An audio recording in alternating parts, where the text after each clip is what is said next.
আসসালামু আলাইকুম। আমি ডিএমএইচ মনির। আপনাদের স্বাগত। আগে এই ভিডিওটা দেখুন। তারপর আপনাদেরকে কিছু কথা বলবো। ওপরওয়ালা কুষ্টিয়ায় কেউ নেই, ওপরওয়ালা এখন আমি।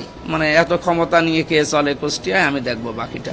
প্রথম 100 দিনের কর্মসূচির ভেতরে প্রত্যেকটা সরকারি অফিস আদালত যেগুলো আছে এগুলো আমরা জনবান্ধব করার চেষ্টায় ছিলাম। বিশেষ করে মানুষ ডিসি অফিসে, এসপি অফিসে, টিওনো অফিসে, থানা এগুলো যেতে ভয় পায়। এবং আরও কাছে সিভিল সার্জনে আছে, এরপরে এলজিডি, এই সমস্ত জায়গায় মানুষ যেতে চায় না বা গেটে দাঁড়িয়ে থাকে ভয়ে যে কি না কি হয়ে যায়। আমরা চাচ্ছি এই জায়গাগুলোতে যেন মানুষের যাতায়াত সহজ হয়। আপনারা তো অবশ্যই ভিডিওটা দেখতেছেন বা দেখেছেন। আপনাদেরকে অসংখ্য ধন্যবাদ। আপনারা অবশ্যই ভিডিওটা দেখেছেন। আপনারা দেখে এটা বিবেচনা করবেন। আর গত কয়েকদিন ফেসবুকে খুব একটা তোলপাড় সৃষ্টি হচ্ছে যে কুষ্টিয়াতে আমির হামজা নাকি বলেছেন কুষ্টিয়াতে তার চেয়ে বড় উপরওয়ালা কেউ নেই।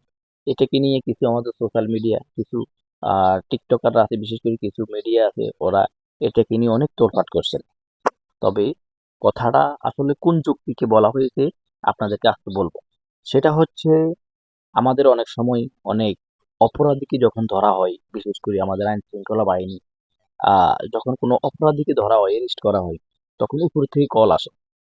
কিংবা কোনো অবৈধ কাজ করতে যাই, কোনো চাঁদাবাজি করছে না, তখন উপর থেকে কল আসে। উপরটা কি? উপরটা কি? এই উপরটাই সেই উপরটার কথা বলছিল। প্রিয় বন্ধুরা, আমরা তো আসলে হুজুগে বাঙালি। আমরা আসলে আহ আমরা আসলে এমন এক জাতি, আমরা ওই যে ছোট্ট একটা কথা শুনি, ওই কথাটাকে নিয়ে আমরা টানা হেঁচড়া করি। কিন্তু আসলে আগে পরের যে সূত্রটা ওটা আমরা যাচাই করি না। তো এই কথাটা কোন প্রেক্ষাপটে বলেছেন যে উনি তো একজন ধার্মিক, উনি যে একজন আলেম। তো উনি বলেছিলেন কুষ্টিয়ার মধ্যে আমার পরে উপরওয়ালা কে। কথাটা কোন প্রেক্ষাপটে বলছে? উনি তো এমন বলে যে উপরওয়ালা মানে হলো সৃষ্টিকর্তা আল্লাহ, ওনার পরে কেউ নেই না, এমন কিছু বলে না। উনি এমন বিবেচনা করে বলে নাই। কারণ ওনার প্রতি তো ইসলামিক জ্ঞান আছে। উনি এত ইসলাম বিরোধী কথা তো আমার জানা মতো বলবে না। তবে কথাটা বলছে যে উপরওয়ালা, উপর থেকে কল আসে, উপর থেকে কল আসে, উপর থেকে কল দিচ্ছে, উপরের চাপ আছে, উপরে এটা বড়, উপর থেকে বড় ভাই কল দিচ্ছে। এই সেই উপর কথাই বলছিল। এই কথাটা বলতে বোঝাতে চাচ্ছে যে কুষ্টিয়ার এমপি বর্তমানে আমি, কুষ্টিয়ার এমপি হই, কুষ্টিয়ার মন্ত্রী উপরে উপরে উপরের লেভেল বলতে আমাকে বলা হয়, আমাকে বোঝা, আমার পরে উপরে আর কি আছে। কথাটা আসলে প্রিয় বন্ধুরা, আপনারা আসলে অন্যভাবে টানা হেঁচড়া না করি। এই সমস্ত এই শর্ট ভিডিও গুলো দেখে আপনারা আসলে একজন ব্যক্তির সম্পর্কে কখনো বিবেচনা করবেন না। আপনাদের কাছে একটাই দৃষ্টি আকর্ষণ, আপনারা অবশ্যই একজন ভালো মানুষের কাছ থেকে ভালো কিছু আশা করবেন। এবং বিশেষ করে দেখেন এই ভিডিওটা আপনারা দেখছেন অবশ্যই। তবে আসলে এই সমস্ত ভালো ব্যক্তিদেরকে দিয়েই আমাদের দেশের ভালো কিছু হবে।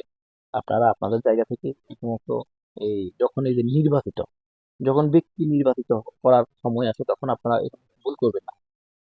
সে যেই দলের হোক না কেন, দল বল নির্বিশেষে যাকে যাকে যেখানে যোগ্য তাকে ওখানে যোগ্যিত করবেন, তাকে ওখানে নির্বাচিত করবেন। তখন আপনারা প্রতারিত হবেন না, তখন আপনারা বঞ্চিত হবেন না।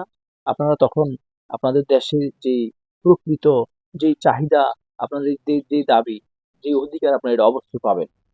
তো প্রিয় বন্ধুরা, সবাইকে অসংখ্য ধন্যবাদ জানাই। এবং আমরা আসলে দল বল নির্বিশেষে দিন শেষে আমরা আমাদের আমাদের দেশের শান্তি, আমাদের দেশের শান্তি শৃঙ্খলা চাচ্ছি। আমাদের বর্তমান যারা সরকারে এসেছে, সবার কাছে একটাই আকুল আবেদন, দল বল নির্বিশেষে আমরা যাতে করি অন্তত আমাদের দেশের আহ বিশেষ করে শান্তি চাই আমরা। আমরা দিন শেষে সবাই আহ একসাথে একই দেশের একই ভাষায় ভাষিত মানুষ, আমরা সবাই বাঙালি, আমরা সবাই আমাদের স্বাধীনভাবে চলতে থাকি। তো এই স্বাধীন দেশে যাতে করে আমাদের দেশে কোনো পরাধীন, কোনো পরাধীনতার কোনো ছোঁয়া যাতে করে না আসে। তো এই বলেই আমি আমার আজকের জন্য আলোচনা এখানে শেষ করবো।